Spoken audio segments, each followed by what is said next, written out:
Yo no sé cuántos de ustedes conocen el amor de Dios, se le dice el amor ágape, que es un amor que solamente es bien interesante, es un amor que solamente Dios puede dar ese tipo de amor. El amor fileo es el amor que nosotros, los humanos, el amor que los humanos tenemos para otras personas, pero el amor ágape es solamente el amor es el amor del sacrificio, el amor que solamente Dios puede, solamente el amor que Dios puede dar. Pero bueno, de todas maneras, vamos a hablar sobre eso hoy, ¿no es cierto? Sobre el amor del Padre, pero el amor del Padre es tal, ¿okay? Es tal que deja que nosotros, sus hijos, tomemos la decisión. Es bien interesante. La mayoría de los padres queremos que nuestros hijos hagan lo que nosotros decimos. Y nuestro Padre Celestial también es así, pero Él permite que uno, por eso nos dio el libre albedrío, Él permite que nosotros tomemos la decisión. Muchas veces pasa que hacemos eso y por supuesto siempre erramos, ¿no es cierto? Pero de eso voy a hablar hoy, y el título de este sermón es justamente eso. El amor del Padre es tal que deja que nosotros tomemos la decisión. Y el pasaje que elegí para este sermón es el que se encuentra en Lucas, el Evangelio de Lucas, capítulo 15, de los versículos del 11 al 32. Lucas, capítulo 15, del versículo del 11 al 32. Pero antes, como siempre, vamos a orar para que el Señor bendiga nuestro tiempo juntos. Señor Padre, te damos gracias una vez más por el privilegio de estar aquí hoy. Te pido que tú hables a través mío, Señor, y que tu palabra penetre. Y al mismo tiempo te pido que tú permitas que las personas que tengan algún problema en su mente, alguna distracción, que tú saques esa distracción, que tú saques ese problema, Señor, por lo menos por este momento, para que ellos puedan entender tu palabra y puedan ponerla en práctica en sus propias vidas. Gracias te damos por todo, en el nombre de Jesús. Amén. Bueno, entonces, como les dije, de lo que vamos a hablar hoy es sobre el amor del Padre, el amor de nuestro Padre Celestial, y cómo Él, con ese amor, deja o permite que nosotros tomemos nuestras propias decisiones. Algo que obviamente no recomiendo a nadie, pero lo bueno es que el Señor nos permite que así lo hagamos. Y yo quiero entonces hablar hoy de un padre, y en particular de un padre que tenía 2 hijos. ¿Okay? Todos aquí, me supongo, la mayoría por lo menos, conocen esta historia en la Biblia como la historia del hijo pródigo. Así se le ha conocido a través del tiempo. Sin embargo, esta historia es tanto acerca del padre como es acerca del hijo. Cuando se entiende la historia del padre, es entonces cuando el hijo tiene sentido. En sí la historia es acerca de 2 hijos, no solamente de un hijo, pero de 2 hijos y un padre. Esta historia comienza en el capítulo 15, versículo 11 del Evangelio de Lucas. Pero antes quiero ir un poquito más arriba, si ustedes ya han abierto sus Biblias, vayan al 15.2, ¿okay? Al 15.2, capítulo 15, versículos 2, para poder describir un poco mejor lo que está ocurriendo en ese momento, qué es lo que está aconteciendo. ¿Okay? Mientras Jesús estuvo en la tierra, los fariseos y los escribas, ¿okay? Que eran religiosos de ese tiempo, le hicieron la vida imposible, por decirlo así. Lo molestaron de todas las maneras habidas y por haber. Estos 2 grupos eran expertos en la ley, ¿no es cierto? La ley que había dado Dios a los hebreos, a los judíos.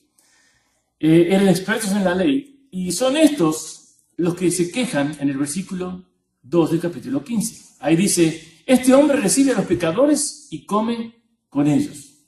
¿Okay? Los fariseos y los escribas se están quejando. Eso estaba prohibido. ¿Okay?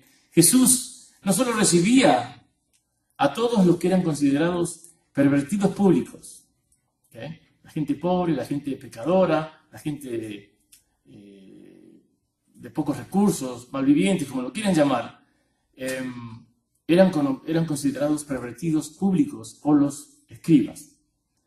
Y Jesús comía con ellos, ¿no es cierto? Así que los líderes religiosos decían, miren lo que está haciendo. Si su Padre fuera Dios, verdaderamente, Él estaría con nosotros. Y no con ellos, porque nosotros somos los líderes de la comunidad, típico del ser humano, ¿no es cierto? El ser humano dándose de más de lo que es. ¿Okay? En nuestros países especialmente, eso se ve mucho, ¿no es cierto? Esa superficialidad, ¿no? ¿Cómo una persona que tiene un poquito de dinero, cómo va a comer con ese que está pobre? No, por favor, aquí no se ve tanto, pero en nuestros países, pero se ve. Pero en nuestros países eso se ve mucho, esa superficialidad, porque no tiene dinero, mira a los demás como que son menos. ¿Okay? Así eran los líderes religiosos. El caso es que se están quejando de Jesús, porque Jesús comía con gente malviviente, por decirlo así. Esta reacción y este murmullo de los fariseos hacen entonces que Jesús, que no era bobo y conocía el corazón de los fariseos y de los escribas, comienza a relatar 3 historias. ¿Okay? La primera historia es acerca de la oveja perdida, de cómo un pastor, dueño de 100 ovejas, va en busca de una oveja que se le ha perdido, dejando las 99 solas.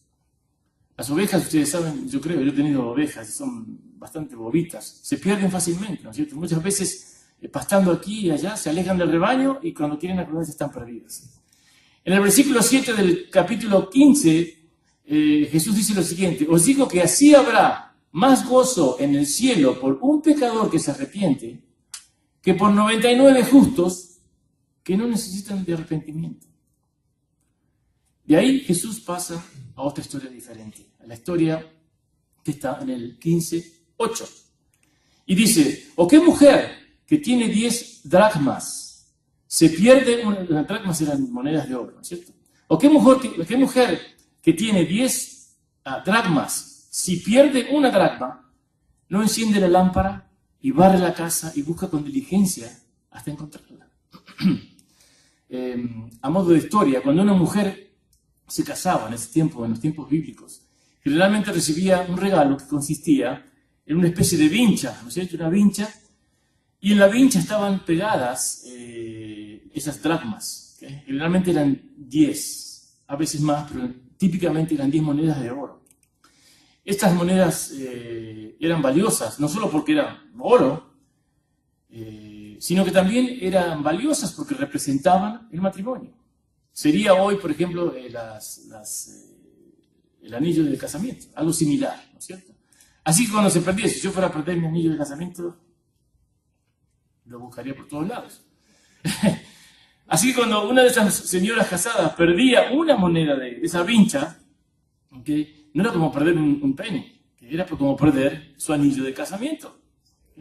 Y por eso que esta mujer, en la segunda historia, buscaba su moneda, enciende la lámpara, dice Jesús, y barre toda su casa y busca con diligencia a la moneda para encontrarla. Por lo que esa vincha representaba. Y cuando la encuentra, le dice a sus amigas: ¿por qué hace todo esto? Una vez más, porque la moneda no solo representaba valor material, sino que también, mucho más importante, representaba valor emocional, el valor del matrimonio, ¿cierto? Representaba un símbolo del matrimonio. En el versículo 10 Jesús dice: así os digo que hay gozo delante de los ángeles de Dios por un pecador que se arrepiente. Pero entonces Jesús ahora llega a la historia número 3, la más importante y de la que en sí quiero hablar yo, ¿no es cierto? La historia número 3 que va a relatar Jesús. Y como ya se han dado cuenta, me imagino que las dos primeras historias tienen que ver, o parábolas, tienen que ver con el arrepentimiento. ¿Sí? Sin embargo, yo, como les digo, quiero enfocarme más en la tercera parábola para hablar del tema de hoy. Jesús relata la historia del hijo pródigo. Todos conocimos esa historia o esa parábola como la parábola del hijo pródigo, con más detalles que las dos parábolas anteriores, para poder indicar lo que desea. Recuerden que le estaba hablando a los líderes, religiosos, y él quiere transmitirle un mensaje a estos líderes que eran los que estaban enojados por lo que él hacía. Así que les relata esta historia. Esta historia es una historia sencilla, corta y simple. La primera escena es acerca del padre y su amor. Había un padre, tenía 2 hijos. ¿Okay? El primer punto es que el Padre nos ama de tal manera que permite que nos alejemos de Él, ¿okay? Y nos da la libertad suficiente para alejarnos de Él. En otras palabras, Dios nos ama de tal manera que nos deja ir. Permite que nos alejemos de Él. Dios podría decir: no te voy a dejar ir. ¿Okay? Les aseguro que Él tiene maneras de no permitir que nos alejemos de Él, pero Él no es así. Él permite que nos alejemos de Él. Dios nos ama tanto que no nos obliga a quedarnos con Él. La historia entonces es introducida acerca de un hombre que tenía 2 hijos. Y el hijo menor de repente le dice: padre, quiero mi parte de la herencia. El padre, como cualquier padre, le va a dejar una herencia a sus hijos. Pero este hijo le dice un día: padre, dame la parte de mis bienes que me corresponde, yo me quiero ir. El padre, sin decir palabra, divide su riqueza, lo que le correspondería a ese hijo menor, y se la entrega a su hijo. El padre no trata de tener a su hijo, no le dice nada, no lo fuerza a hacer nada, simplemente dividió el dinero que le correspondía y se lo dio. Su hijo menor simplemente dijo que quería su herencia y que quería marcharse. No lo dice ahí en lo que voy a leer, pero posiblemente el joven estaba insatisfecho, como pasa con muchos jóvenes, estaba insatisfecho con las reglas del padre, no quería hacerle caso al padre o quería vivir su propia vida. ¿Quién sabe cuál fue la razón para...? La cosa es que el hijo le pide a su padre que le diera su herencia. ¿Okay? Lo interesante es que este muchacho quiere ser libre, pero no hasta que reciba su dinero. Padre, me voy, pero dame mi dinero. No dijo me voy y se fue solo, sin nada. Y vean que el joven no quería un poquito, sino que quería todo. No le pidió la mitad de la herencia, no, dame mi herencia. Algo interesante, porque la herencia, ¿cuándo se da la herencia? ¿Cuando los padres viven o cuando los padres mueren? Imagínense como si yo soy padre, todavía ni estoy muerto y ya quiere bastante desagradecido su hijo, ¿no es cierto? Así que el caso es que el padre le da la herencia. El muchacho se va. En Lucas 15:13 dice, se va a un lugar lejos, a otro lugar, otro país, otra ciudad, quién sabe. Se va. Y empieza a ir a fiestas, a divertirse. La cuestión que dice en Lucas 15:13, el muchacho desperdició sus bienes y vivió perdidamente. Imagínense ustedes lo que quieran. Desperdició sus bienes. Todo el mundo sabe qué es lo que es desperdiciar, ¿no es cierto? Algo que estoy tratando de enseñarle a mi hijo que no haga. Desperdiciar, estirar, no darle valor a algo. El muchacho, este joven, desperdició sus bienes viviendo perdidamente, así que vivía de forma perdida. Es el tipo de joven al cual le gustan las fiestas, el joven que duerme todo el día, que no trabaja, que se queda haciendo quién sabe qué de noche. El problema es que eventualmente este joven se gastó todo su dinero. Todo el dinero que el padre le había dado, toda la herencia, se la gastó. Ese es el fin de la escena número 1. En el versículo 14, mírenlo ahí, se nos indica que el joven malgastó todo el dinero y continúa diciendo que hubo mucha hambre en esa provincia. En el lugar donde el muchacho estaba, ya sin dinero, comenzó a haber hambre. Tal vez la economía en esa ciudad no estaba bien, lo que sea. No había alimento y comenzó a faltarle. El 15:14 dice, y cuando todo lo hubo malgastado, vino una gran hambre en aquella provincia y comenzó a faltarle. Así que el muchacho no siquiera tenía para comer. El versículo 15 nos indica que fue tal la necesidad, miren ahí el 15:15, fue tal la necesidad de este muchacho que tuvo que ir a trabajar apacentando cerdos. No hay nada de malo con eso, ¿ok? Pero escuchen lo que voy a leer sobre la historia. Dice, y fue y se arrimó a uno de los ciudadanos de aquella tierra, el cual le envió a su hacienda para que apacentase cerdos. No hay nada de malo en apacentar cerdos, pero recuerden de quién estamos hablando. Este muchacho era judío. ¿Okay? Yo no sé cuántos saben ustedes de la gente judía, pero la última cosa que un joven judío quiere hacer es primeramente trabajar para un gentil, es decir, una persona gentil, ¿okay?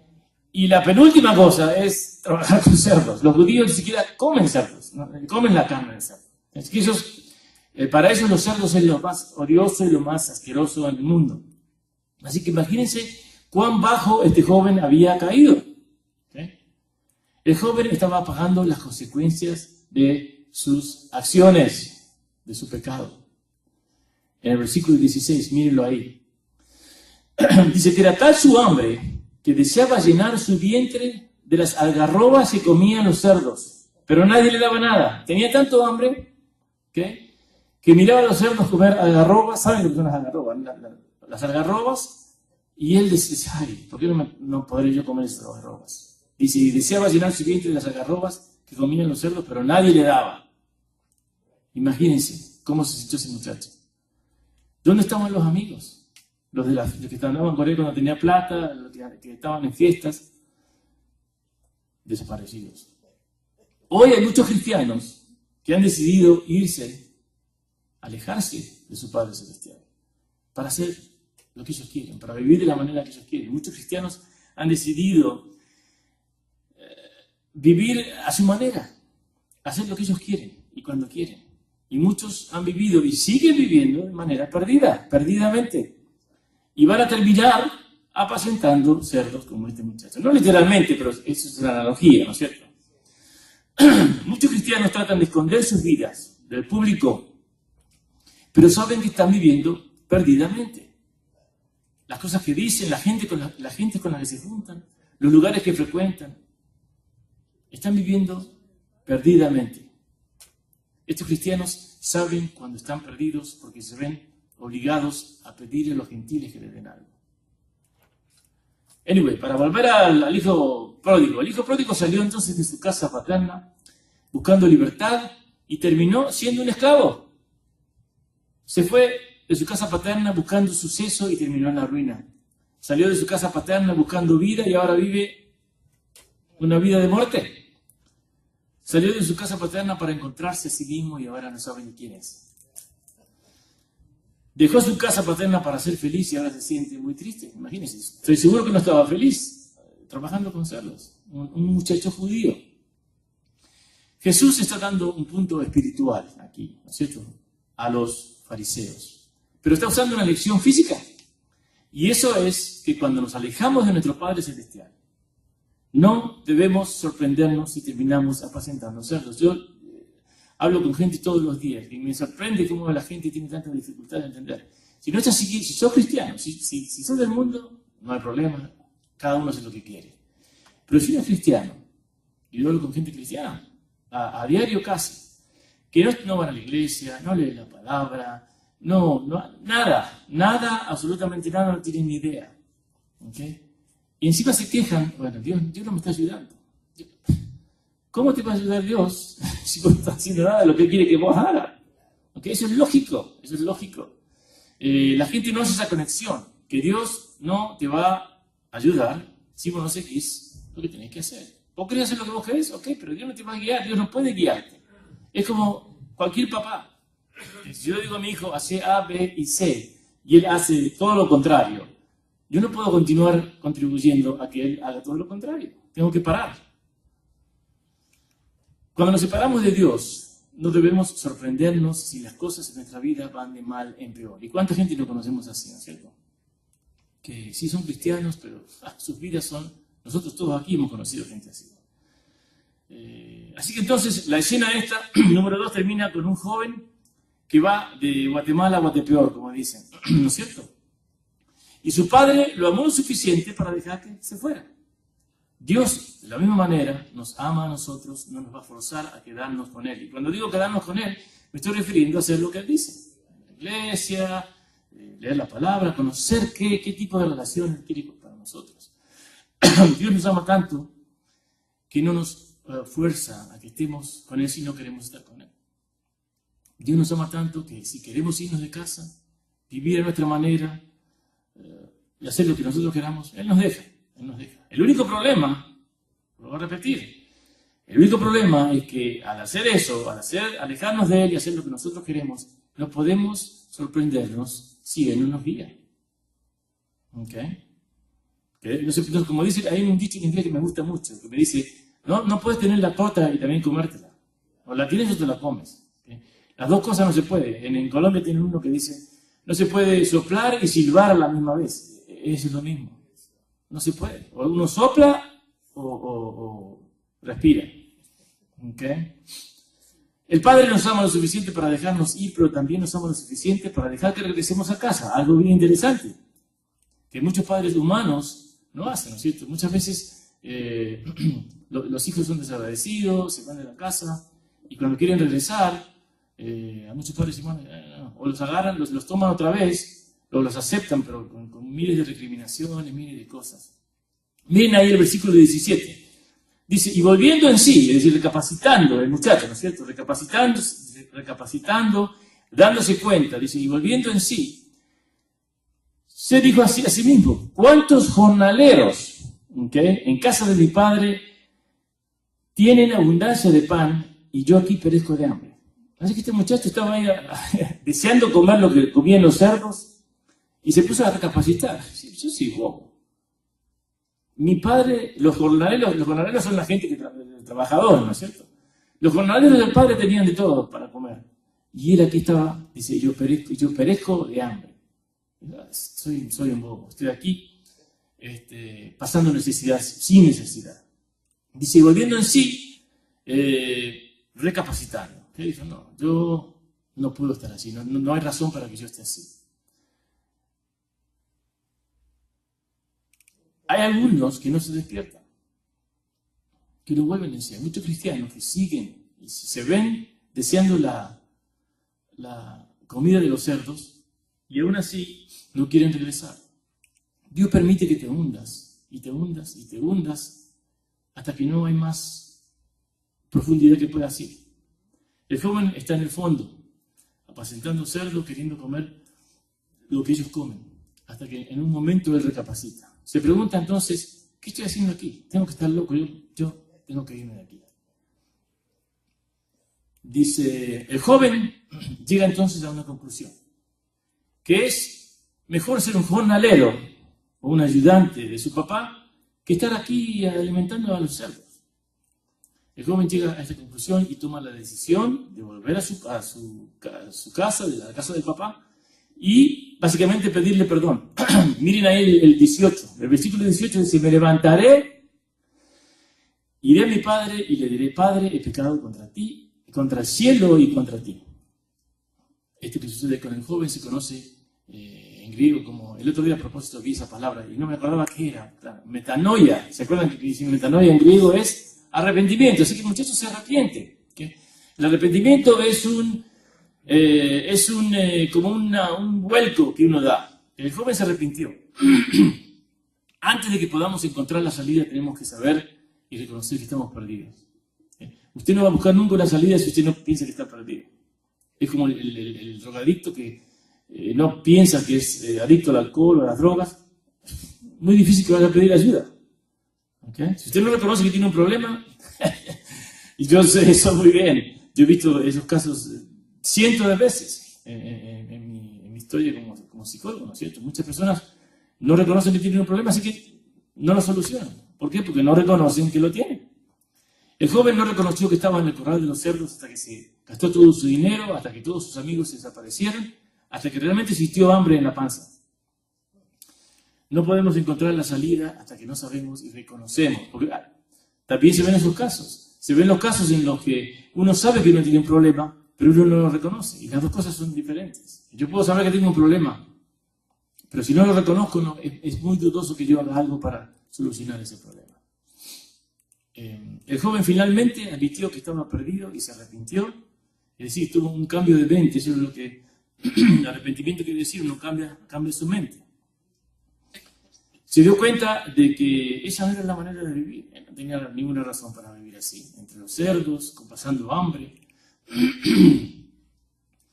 El arrepentimiento no solo incluyó un cambio de mente en el muchacho, pero también incluye emociones. El joven se sintió mal. Imagínense, le había pedido al padre la herencia, lo había dejado solo con el otro hermano, así que se arrepintió. El joven dijo, me voy a levantar y voy a ir a mi padre, voy a regresar, le voy a pedir perdón y que me haga uno de sus jornaleros. ¿Okay? En el versículo 20 dice que se levantó entonces y fue donde estaba su padre. Y cuando el padre lo vio de lejos, lo fue a encontrar. Imagínense, el muchacho seguramente pensó, y ahora sí, ahora me tengo que aguantar el sermón que me van a dar. Pero al contrario. Miren ahí el 22. Bueno, el 21 dice, el muchacho le empieza a explicar. Porque él ya tenía la disculpa preparada. ¿Okay? Le va a decir que lo sentía, que había pecado. Ahí está escrito en el 21. Padre, he pecado contra el cielo y contra ti, ya no soy digno de ser llamado a tu hijo. Pero el padre ni siquiera lo deja terminar la oración y la disculpa, por decirlo así. Y enseguida empieza a ordenar que, dice en el 22, agarren denle el mejor vestido, ponen un anillo, calzado. Así que el padre, y encima traer el becerro gordo y matarlo. El padre quiere hacer una fiesta, en vez de recriminarle y hacerlo sentir mal, hacerlo sentir culpable, algo que tal vez cualquiera de nosotros hubiéramos hecho, no, él, al contrario, se pone contento porque el hijo volvió.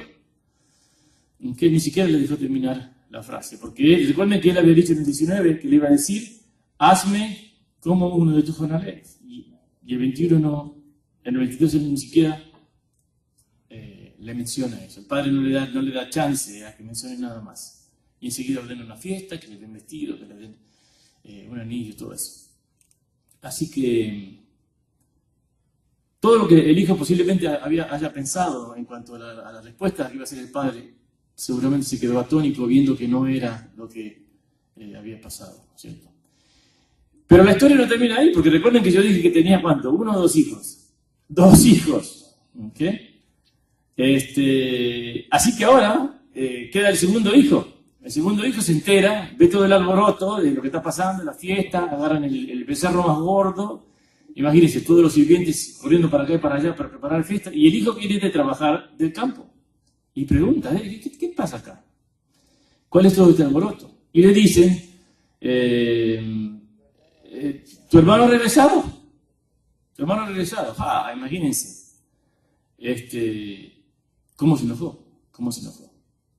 Y si miran ahí el 24, dice, porque en el siguiente, el 25, dice, su hijo mayor estaba en el campo y cuando vino y llegó de la casa, oyó la música y las danzas. Y llamando a uno de sus criados dijo, ¿qué era aquello? Así que llegó y había fiesta. Pero ¿cómo? Yo estoy trabajando. Entonces ahí le dice, tu hermano que se había marchado con su parte de la herencia, a darse la gran vida, ya sabían todo lo que había pasado, ¿no es cierto? Y que la dilapidó toda, ha regresado. Y tu padre se ha regocijado tanto por su retorno que ha hecho matar al becerro gordo y preparar la gran fiesta. ¿Okay? Imagínense, esto es una injusticia, fue lo primero que dijo el hermano, estoy seguro.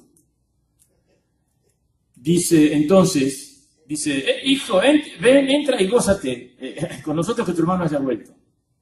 El padre le dice al hijo mayor, ¿no es cierto?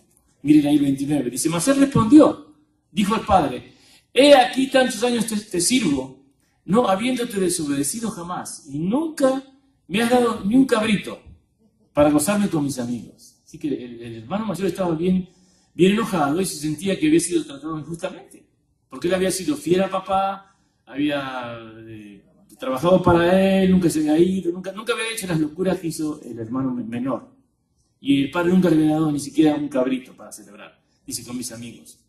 Dice el 30, pero cuando vino tu hijo, que ha consumido tus bienes con rameras, sabe todo el mundo quiénes son las rameras, has hecho matar para él el becerro gordo.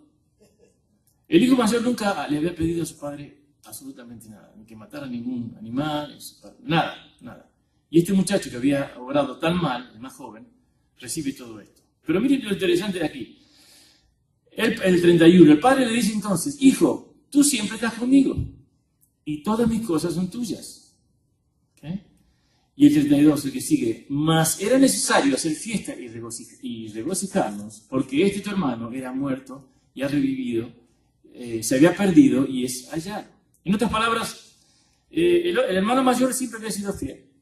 Siempre iba a la iglesia, leía la Biblia, oraba, bla, bla, bla. No tenía problemas. Así que todo le pertenecía, todo lo que era del padre era del hijo. Porque al hijo irse, dejó lo del padre, ¿okay? Solamente se llevó lo de él. Pero lo de él se lo gastó. ¿Okay? Entonces, al volver, ¿qué hizo? Cuando él se fue, estaba muerto, no muerto físicamente, obviamente, pero había muerto en cuanto no había relación con el padre. Cuando volvió, esa relación se reanudó otra vez y por eso estaba feliz. Es el mismo ejemplo o similar al de las ovejas. Muchas personas dicen, bueno, pero si tenés 100 ovejas y se te va una, deja esa que se muera, quédate con las 99, pero no, eso no es así. Dios piensa de manera diferente. Las 99 están aquí, ya las tengo seguras. Yo quiero ir a buscar la que se fue. Y eso es como Dios opera con sus hijos. Así que, para concluir, en el capítulo 15 de Lucas encontramos dos parábolas cortas y una larga, en la que les acabo de hablar sobre el padre con sus dos hijos. Jesús simplemente usa la tercera para ilustrar el amor de Dios hacia el pecador, nosotros, y el gozo que siente cuando regresamos.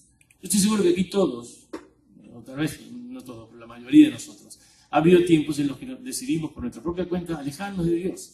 Y cuando digo alejarnos de Dios, quiero decir dejar de hacer las cosas que Él quiere que hagamos. ¿Okay? Eso es simplemente lo que quiere decir.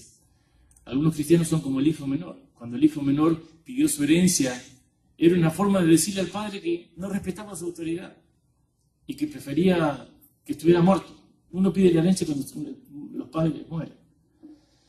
Dios nos ofrece una vida abundante en Él, pero hay quienes rechazan esa oferta. No quieren estar con el Padre Celestial, no quieren hacer lo que el Padre Celestial dice, quieren hacer lo que ellos quieren. Y después se quejan